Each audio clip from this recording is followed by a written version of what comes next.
ਸਿਆਣੇ ਕਹਿੰਦੇ ਨੇ ਕਿ ਨੀਚਾਂ ਦੀ ਜਿੱਤ ਤੇ ਨੀਚਾਂ ਦੀ ਹਾਰ ਤੇ ਜਿਹੜਾ ਅੱਜ ਪਿੰਡੀ ਕ੍ਰਿਕਟ ਸਟੇਡੀਅਮ ਵਿੱਚ ਪਾਕਿਸਤਾਨ ਦੇ ਨਾਲ ਹੋ ਗਿਆ ਨਾ, ਸਿਆਣਿਆਂ ਦੀ ਇਹ ਕਹਾਵਤ ਬਿਲਕੁਲ ਸੱਚ ਸਾਬਤ ਹੁੰਦੀ ਨਜ਼ਰ ਆ ਰਹੀ ਹੈ। ਕਿਉਂਕਿ Pakistan cricket team test match ਸ਼ੁਰੂ ਹੋਣ ਤੋਂ ਪਹਿਲਾਂ ਜਿਸ ਤਰ੍ਹਾਂ ਜਨਾਬ ਗਰੁੱਪਿੰਗ ਦਾ ਸ਼ਿਕਾਰ ਸੀ, ਤੇ ਮੈਨੂੰ ਲੱਗਦਾ ਕਿ ਮੈਂ ਪੰਜਾਬੀ 'ਚ ਇੰਟਰੋ ਲਿਆ ਤੇ ਤੁਸੀਂ ਸ਼ਾਇਦ ਪਰੇਸ਼ਾਨ ਹੋ ਗਏ ਕਿ ਅੱਜ ਘੁੰਮਣ ਸਾਹਿਬ ਟੁਰ ਕਿੱਧਰ ਪਏ ਨੇ। ਲੇਕਿਨ ਆਪਣੀ ਮਾਂ ਬੋਲੀ 'ਚ ਗੱਲ ਕਰਨ ਲੱਗਾ ਮੈਨੂੰ ਮਜ਼ਾ ਜ਼ਿਆਦਾ ਹੁੰਦਾ ਤੇ ਸਿਆਣਿਆਂ ਨੇ ਵੀ ਮਾਂ ਬੋਲੀ 'ਚ ਗੱਲ ਕੀਤੀ ਸੀ, लेकिन ऐसी जनाब उर्दू चाहते हैं। भाईजान गल है वे सॉरी मादरत भाईजान, बात ये है कि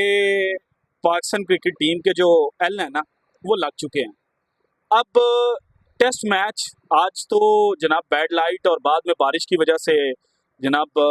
दिन का अख्ताम जल्दी हो गया, लेकिन इस टेस्ट मैच के अंदर जो सिनेरियो डेवलप हो चुका है उसको देखकर ये कहा जा सकता है कि पाकिस्तान क्रिकेट टीम जो है वो जनाब जब अमेरिका के हाथों हारी थी तो कहा गया कि एक अपसेट हो गया है। हालांकि उस मैच के अंदर भी अमेरिका ने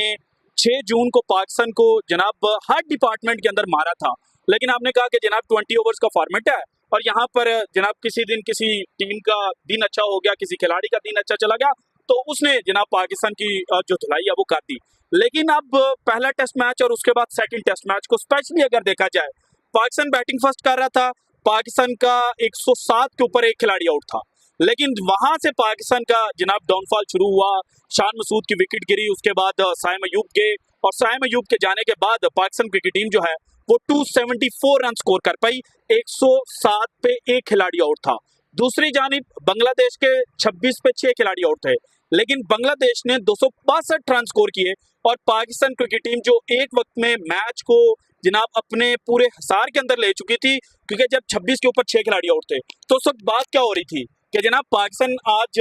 बांग्लादेश को जल्द से जल्द आउट करेगा, क्योंकि अगर पाकिस्तान 124 से पहले बांग्लादेश को आउट कर लेता तो मैच जो था उसमें पाकिस्तान बांग्लादेश को फॉलो ऑन करवा सकता था और यही एक्सपेक्ट किया जा रहा था कि पाकिस्तान 124 से पहले पकड़ लेगा, फॉलो ऑन करवाएंगे हम और फॉलो ऑन करवाने के बाद हम दोबारा इनको पकड़ लेंगे। एक छोटा सा टारगेट पाकिस्तान को मिलेगा, जैसे पाकिस्तान ने फर्स्ट मैच के अंदर 30 रन का जो टारगेट है वो बांग्लादेश को दिया था और पाकिस्तान जो है वो मैच जीत जाएगा और पाकिस्तान की जो जनाब बची कुछ इज्जत है वो बच जाएगी। लेकिन अब जनाब इस मैच को देखकर ये कहा जा सकता है कि पाकिस्तान के जितने भी सुपरस्टार हैं सब के सब रगड़े के अंदर आने वाले हैं और सब के ऊपर कुल्हाड़ी जो है वो चलने वाली है। वो बड़ी सर्जरी जिसकी इंडिकेशन मोहसिन नकवी साहब ने दी, लेकिन बाद में ये कहा कि सर्जरी के आलात नहीं है, क्योंकि कहा गया कि जिन खिलाड़ियों को रिप्लेस करना है उनकी रिप्लेसमेंट हमारे पास मौजूद नहीं है। तो अब खुर्रम शहजाद, मीर हमजा और मोहम्मद अली ने फर्स्ट इनिंग के अंदर और जनाब जो पहले बॉलिंग की उस बॉलिंग को देखकर कहा जा सकता है कि अगर यंगस्टर्स को चांस मिले, अगर डोमेस्टिक के परफॉर्मर्स को चांस मिले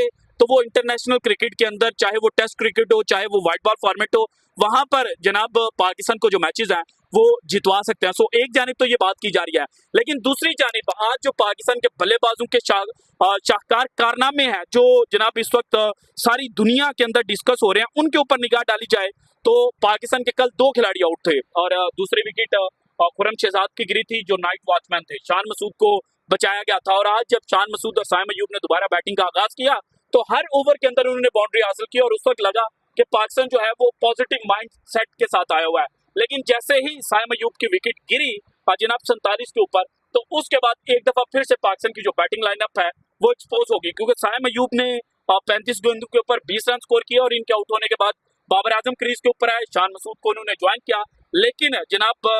62 रन के ऊपर जाकर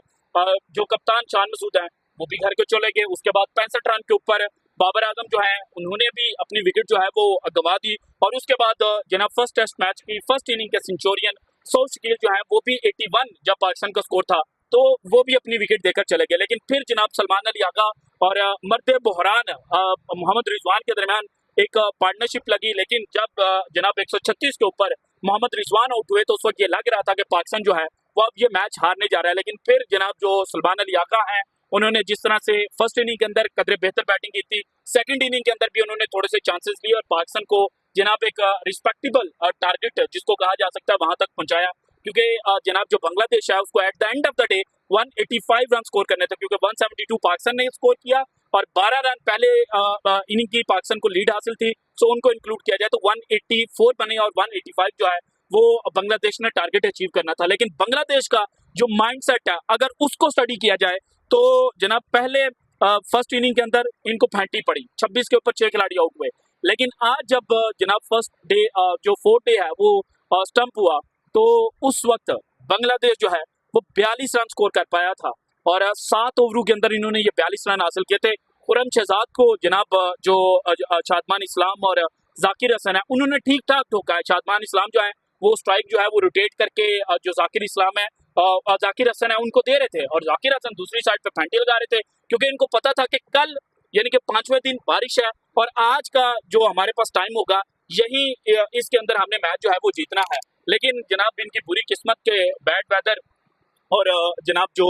डार्क लाइट है उसकी वजह से मैच जो है वो पहले खत्म हुआ और फिर बारिश शुरू हो गई। अभी भी आप मेरे अकब में देख सकते हैं कि बारिश जो है वो अच्छी खासी तेज बरस रही है और अगर कल एक सेशन का भी खेल मुकम्मल हो गया तो देन बांग्लादेश जो है वो ये मैच जीत जाएगा और 2-0 से जो सीरीज है वो पाकिस्तान गवा देगा। अब यहाँ से एक सिनेरियो ये पैदा होता है, चूंकि हम पाकिस्तानी बड़े अपॉर्चुनिटिस्ट हैं और हम जिन्हें पॉजिटिव माइंडसेट के साथ जाते हैं, हम छोटी छोटी चीजों पे अपॉर्चुनिटी ढूंढ लेते हैं, तो हम ये कह सकते हैं कि शायद शायद शायद जो तुक्का है वो पाकिस्तान का लग जाए और यहाँ पर जनाब जब मैच अगर रिज्यूम हुआ तो पाकिस्तान के बॉलर जो हैं वो फर्स्ट इनिंग की तरह तबाही मचा दें और जिस तरह से फर्स्ट इनिंग में 26 के ऊपर 6 आउट किए, बाद में शायद बांग्लादेश को दोबारा जनाब संभलने का मौका इस दफा पाकिस्तान प्रोवाइड ना करे। लेकिन राइट नाउ ये है कि जनाब पाकिस्तान के लग चुके हैं, बड़ी सर्जरी अब शुरू होगी और बाबर आजम साहब एक दफा फिर फेल हुए हैं। और बाबर आजम के हवाले से कल रात एक जगह पर मैं पढ़ रहा था और वहां पर बड़ा इंटरेस्टिंग पॉइंट जो है वो लिखा गया था कि जब बाबर आजम ने इंग्लैंड के अंदर जाकर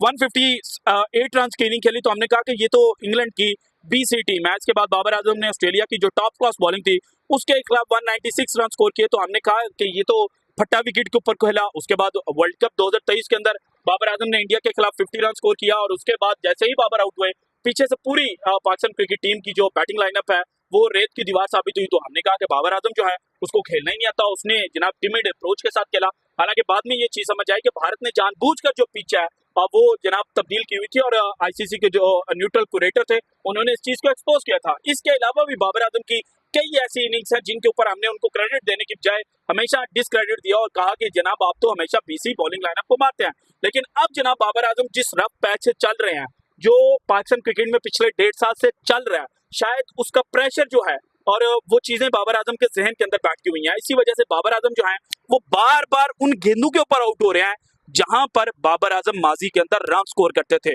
सो बाबर आजम अगर उस माइंडसेट से नहीं निकलते, क्योंकि मेरे सामने शाहरुख गंगोली की वो जनाब स्टेटमेंट आ रही है बार बार आंखों के कि जब उन्होंने कहा था कि मैं आउट ऑफ फॉर्म चल रहा था, मेरे बारे में ये बातें चल रही थी जो भारत के दादा हैं यानी कि गंगोली साहब कि इसको टीम से साइडलाइन कर दिया जाए, तो कहते हैं कि जनाब इमरान खान ने मुझे अप्रोच किया और इमरान खान ने मुझे बताया था। और बड़े खिलाड़ी ये होते हैं कि वो बड़े खिलाड़ियों की सुनते हैं। सो बाबर आजम को अगर कोई बड़ा खिलाड़ी अप्रोच करता है तो बाबर आजम को भी सुनना चाहिए। फिर जनाब गौतम गंभीर की एक फेमस इंसिडेंट है कि वो आउट ऑफ फॉर्म थे तो वो ऑस्ट्रेलिया चले गए, क्रिकेट से गैप लिया और वहां पर जाकर उन्होंने जो ऑस्ट्रेलियाई कोचेस थे उनके साथ प्रैक्टिस किया और उसके बाद